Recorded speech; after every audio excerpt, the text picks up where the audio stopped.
I'm happy to discover that someone thinks that I found the perfect end sentence. Um, for me, stories always go on. It's just a matter of abandoning them. So that's just where I happen to step out of the frame.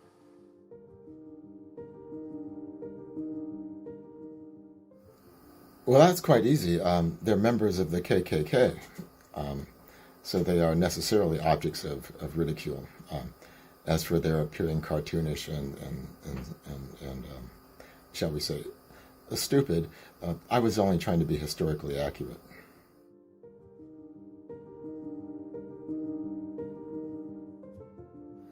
I certainly wish that I could make a story up as I go along, but I can't do that. So I don't use outlines. I make for myself what might be called a map. I have a general idea of where I'm going. But as anyone who does any exploring knows, a map is merely an excuse to get lost. My destination can change. The places I decide to stop may well change. But I do have a general idea of how I like to proceed.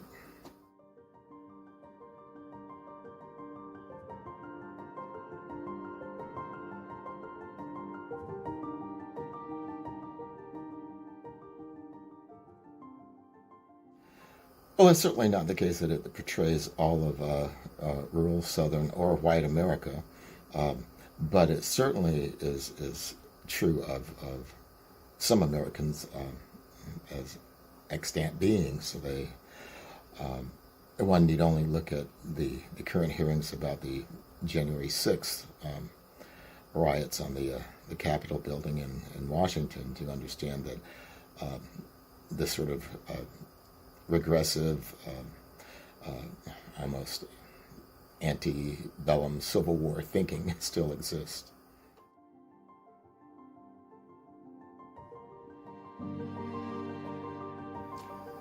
Well, it's very nice to hear that I might have mastered one or a couple of genres. I it's not my aim to do that. I try to employ what's going to work for the story I'm trying to tell. Um, since all of the genre, literary fiction, perhaps more than anything else, are constantly evolving, I don't think it's possible to master any of them. Uh, to master one would be to stagnate. So though I'm certainly envious of anyone who's mastered stagnation, I, uh, I try to keep in mind that I really don't know what I'm doing.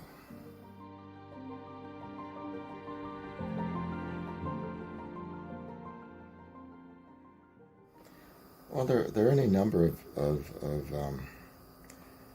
we're just talking about satire generally. I think that those are my influences as a reader, from Kurt Vonnegut to Stern, even Rape of the Lock. Pope's Rape of the Lock is satirical. It's an attempt to combine uh, uh, different forms in a way that not simply parodies them, but uses them as a platform to make some meaning. Um, um, I grew up reading Anthony Burgess, and Orwell, and irony and satire is not a great word. I'm not crazy about the idea of being a satirist, but certainly irony is a huge feature of how I see the world, and therefore a big feature of my art.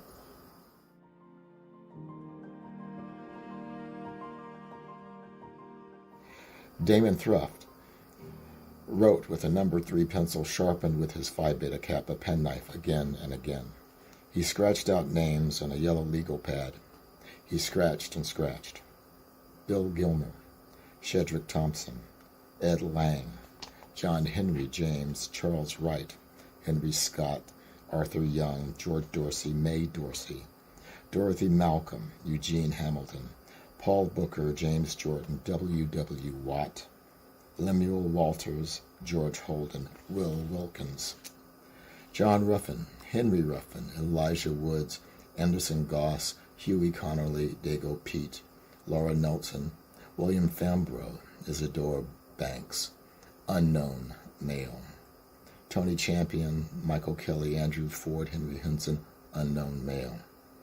Charles Willis, William Rawls, Alfred Daniels, Manny Price, Robert Scruggs, Jumbo Clark, Jack Long, Henry White, unknown male. Reverend Josh Baskins, Burt Dennis, Andrew McHenry, Stella Young, Abraham Wilson, George Buddington, Albert Martin, unknown male, unknown female.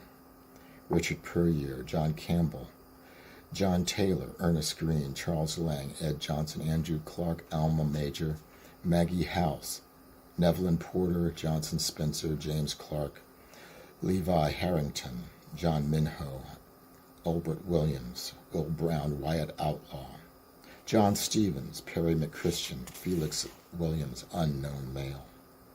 Bartley James, John Campbell, Eugene Williams, Robert Robertson, James Cheney, James Jordan, George Armwood, Sidney Randolph, George Taylor, James Carter, Emmett Divers, Smiles Estes, Dick Lundy, Jenny Steers, unknown male, 16 adult men. John Peterson, Frank Morris, James Burr Jr., Albert Young, Zachariah Walter, Tom Moss, unknown male, Calvin McDowell, Elias Clayton, Elmer Jackson, Isaac McGee, Will Stewart, John Holmes, Amos Miller, Giovanni Cerami, Francesco Di Fata, Miles Pfeiffer, Will Temple, Robert Crosby, David Jones, Nelson Patton, David Walker. And here I stop because I received a letter from someone in Tennessee who informed me that the next person on this list, as I have written, because this is the information I had, is David Walker's wife. It's important to note that David Walker's wife, as I just learned, was named Annie. So David Walker, Annie Walker, David and Annie Walker's 4 children. Raymond Gunn, Henry Lowry, Sam Hose. Well, the fuzz is gone, Mama Z said as she entered the records room. She observed the open dossiers and Thruff's disheveled appearance. Damon looked up. The FBI lady, Mama Z said. She studied Damon's red eyes and then the pages in front of him again. What are you doing? I'm writing their names by hand. Damon sharpened his pencil over a sheet of white paper. Mama Z pulled the pad toward her and looked at the list. Why are you doing this? She asked. When I write the names, they become real, not just statistics. When I write the names, they become real again. It's almost like they get a few more seconds here. Do you know what I mean? I would never have been able to make up so many names. The names have to be real. They have to be real, don't they? Mama Z put her hand against the side of Damon's face. Why pencil? When I'm done, I'm going to erase every name and set them free. Carry on, child, the old woman said. Then the names of the lynching victims continues.